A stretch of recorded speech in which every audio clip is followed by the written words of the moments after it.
Solomon was providing nuggets of wisdom that I believe every single human being needs to grasp, because it's going to affect some part of your life. And one thing I love about the Proverbs is that they're so real and practical.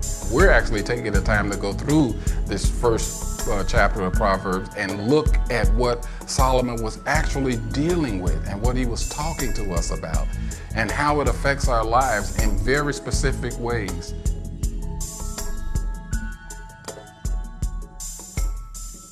Shearing, as I described before, was the violent glances of opposite forces against each other, causing torn areas and breaks. Sort of like when you see this picture of this person with this sledgehammer and they're shearing off a part of this wall.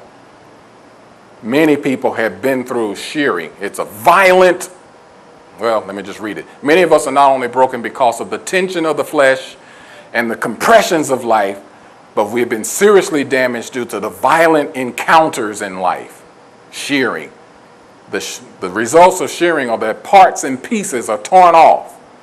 There is damage, there's defacing, and destruction. Shearing is a result of direct conflict and confrontation. Oh, wow. Those who grew up under domination, manipulation, intimidation, whether it's in their home, in church, in school, or with abuse. Some have been through emotional abuse, verbal abuse, physical abuse, or sexual abuse.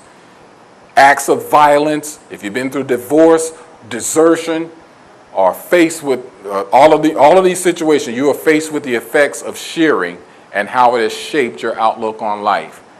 Now, this is just a small part of the list.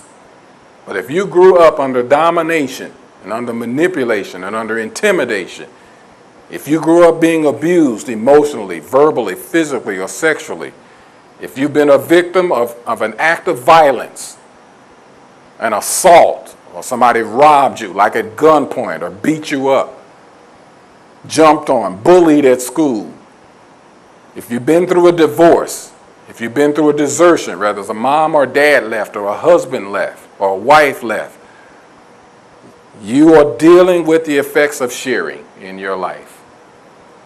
And this one is probably, well, they're all very serious, but I feel like this is one of the ones that gets most overlooked in the house of God. And the reason why I say it's overlooked, maybe I should say it's misunderstood. Sometimes we're looking at the behavior of people who have been sheared. They're not angry at nobody. They're not mad at nobody. They've just been busted up. They've been wrecked.